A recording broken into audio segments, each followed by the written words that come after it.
A salsicha que a gente conhece hoje tem cerca de 500 anos de história. No começo, acredita, ela era um alimento caríssimo, reservada para festas e grandes celebrações. Só mais tarde, lá nos Estados Unidos, é que ela ganhou o mundo, servida no pão e dando origem ao famoso hot dog. Com o tempo, a salsicha viajou, mudou, ganhou novos temperos, formatos e receitas, até virar o que conhecemos hoje. Mas junto com essa popularização, também vieram as desconfianças e várias lendas urbanas sobre sua fabricação. Por isso, no vídeo de hoje, eu vou te mostrar tudo o que você precisa saber sobre a salsicha, desde as matérias-primas, os insumos e o processamento completo. E diferente da maioria dos conteúdos por aí, que são rasos e cheios de achismos, aqui vai ser com embasamento técnico, mas explicado de um jeito simples e direto. Então, prepara teu enroladinho, porque a jornada de hoje vai ser longa.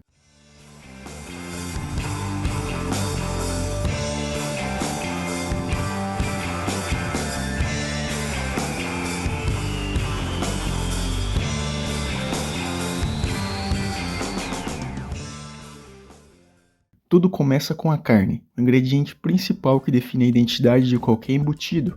Ela pode ser bovina, suína, de frango ou uma combinação delas, mas o que realmente importa é o seu componente mágico, a proteína. Antes de qualquer coisa, a limpeza é crucial. Precisamos garantir que apenas a melhor parte da carne prossiga. Isso significa remover tendões, cartilagens, ossos, gorduras mais densas, resto de pele e qualquer tipo de material indesejável. Os diferentes tipos de tecidos animais variam muito em seu conteúdo de umidade, gordura e, claro, proteína. E essa variação que define o poder de liga da carne. Um termo industrial que expressa a capacidade de uma carne reter água e emulsificar a gordura ao mesmo tempo. Basicamente, quanto maior o teor de proteína, maior o poder de liga daquele corte. Na indústria, classificamos eles justamente por esse poder. É nesse ponto que entra a questão do custo. Se usássemos apenas o tecido muscular esquelético mais nobre com alto poder ligante, o custo final da salsicha seria muito alto. É por isso que o uso estratégico de subprodutos ou cortes com diferentes poderes de liga nas formulações é essencial. Ele reduz o custo do produto final,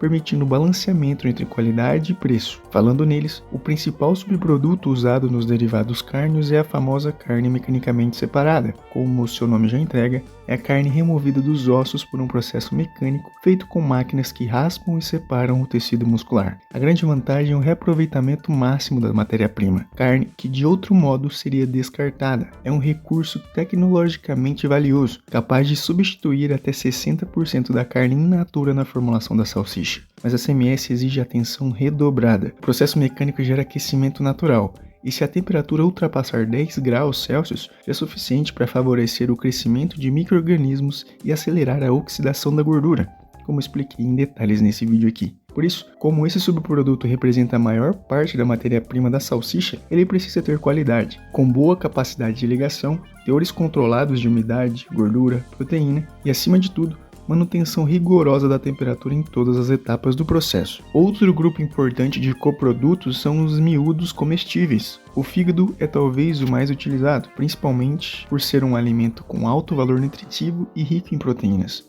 Na salsicha, seu uso é opcional, mas para ser usado, ele precisa de uma limpeza rigorosa. O uso dele e de outros miúdos, como coração, rins, tem um limite legal. Eles não podem ultrapassar o percentual de 10% do produto, sejam usados sozinhos ou combinados. E não é apenas de proteína que se faz um embutido.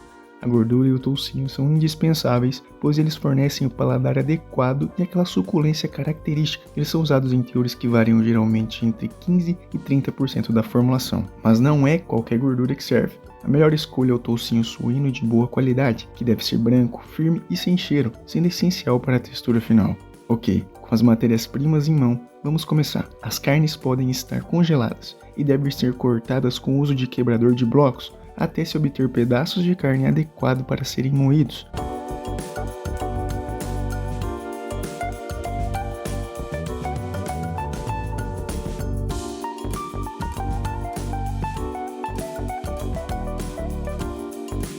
Normalmente em disco com furos de 12 mm. Depois das matérias-primas CMS, carne magra e miúdos devidamente moídos, são então dispostas no cutter, que é um tipo de processador de alimentos especializado em picar, triturar e homogeneizar ingredientes com rapidez e eficiência, formando essa pasta.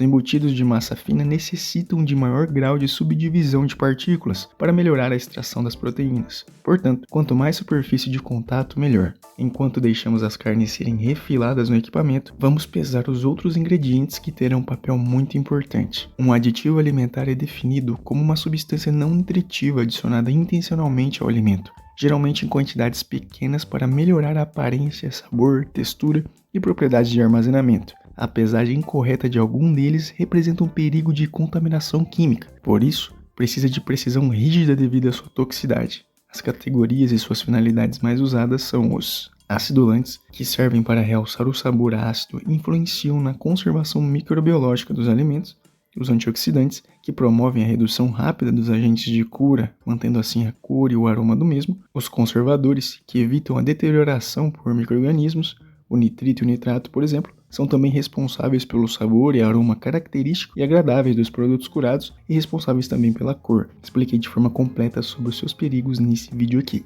Os corantes, adivinha, são empregados para dar cor ou mesmo para acentuá-la. Os espessantes não permitem que ocorram modificações físicas e químicas no produto depois de pronto, e os realçadores, que melhoram ou acentuam o sabor do produto. Com todos os aditivos pesados e prontos, voltamos à carne refilada que está no cooler. É aqui que começa o coração do processamento da salsicha, a mistura. A moagem e a mistura são etapas distintas, mas com o cooler, ambas podem ser realizadas ao mesmo tempo, desde que a sequência de adição dos ingredientes seja respeitada. As carnes magras já estão no equipamento, então o primeiro ingrediente a entrar é o sal. Ele é indispensável, além de realçar o sabor e atuar como conservante, retirando parte da água e reduzindo a umidade livre. O sal tem a função essencial de extrair as proteínas solúveis da carne. Essas proteínas agem como emulsificantes, unindo água e gordura e garantindo a estabilidade na mistura. Assim, forma-se uma pasta carne com características típicas de uma emulsão de gordura em água, ou seja, pequenas gotículas de gordura bem distribuídas em uma base aquosa. A formação dessa emulsão ocorre em duas etapas. Primeiro, as proteínas absorvem a água, criando uma matriz viscosa. A adição de tripolifosfato ajuda a melhorar essa retenção.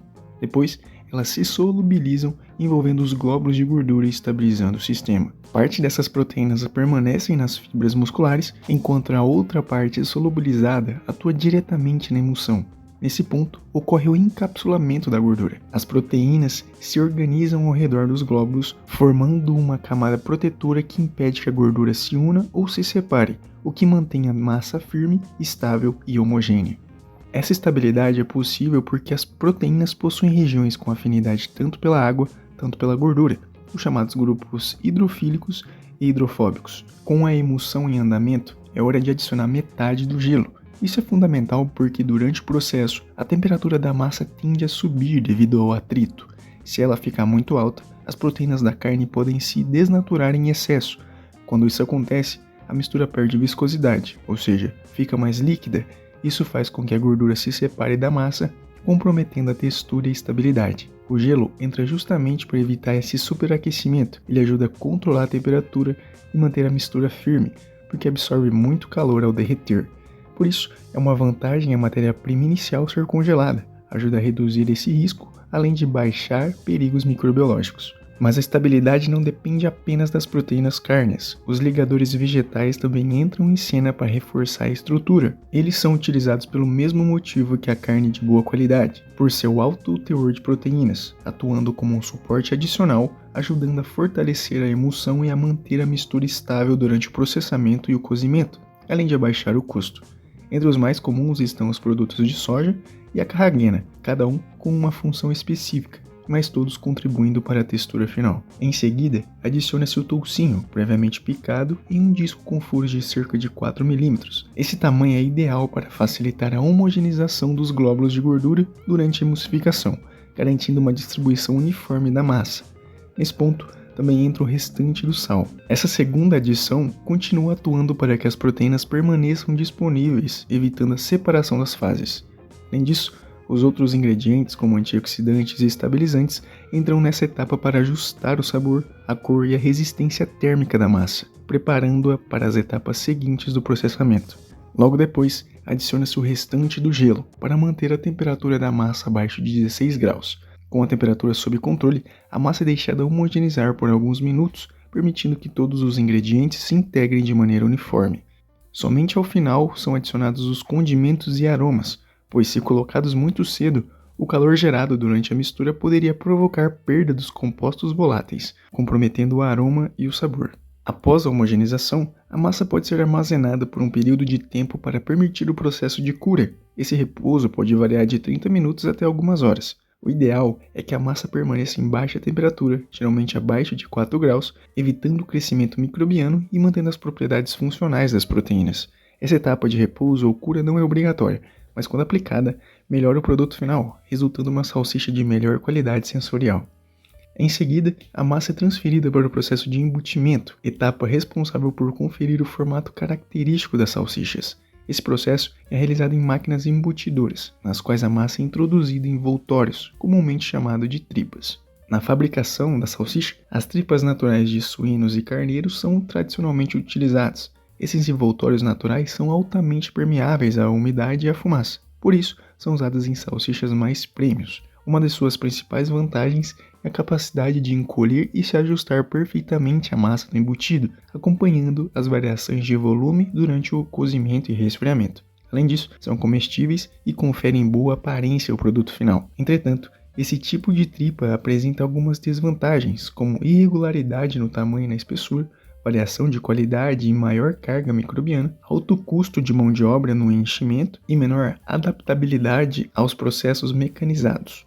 Antes do embutimento, essas tripas devem ser lavadas para a remoção do sal utilizado na conservação e pouco antes do uso submetidas à água morna. Esse procedimento amacia o material, facilitando o enchimento e garantindo melhor aderência à massa. As tripas artificiais surgiram como alternativas mais práticas e padronizadas às naturais. Uma das mais usadas é o colágeno, que são extraídas da pele e do couro, resultando em um envoltório com boa resistência mecânica e aparência regular. As tripas de celulose, que são amplamente utilizadas em produtos de pequeno calibre, possuem baixo teor microbiano, uniformidade de diâmetro e são facilmente manipuláveis, favorecendo a mecanização do processo industrial. Assim como as naturais, também devem ser imersas em água morna antes do uso para melhorar o desempenho do enchimento. Por outro lado, sua principal desvantagem é a percepção artificial por parte de alguns consumidores. Além disso, a maioria que está presente no mercado não são comestíveis, sendo removido antes do invase, com a tripa apenas servindo de molde. O enchimento da massa nas tripas é realizado com o auxílio de uma máquina. A massa, de textura delicada e suscetível à aeração, é introduzida no cilindro do equipamento. Durante o enchimento, deve-se observar a pressão aplicada, pois durante o cozimento a massa sofre expansão, podendo tensionar excessivamente a tripa e rompê-la. Após o enchimento, a máquina realiza a torção mecânica, separando o produto em gomos individuais com o peso e comprimento desejado. Esses gomos são então pendurados em varas e organizados em gaiolas, sendo encaminhadas para as estufas.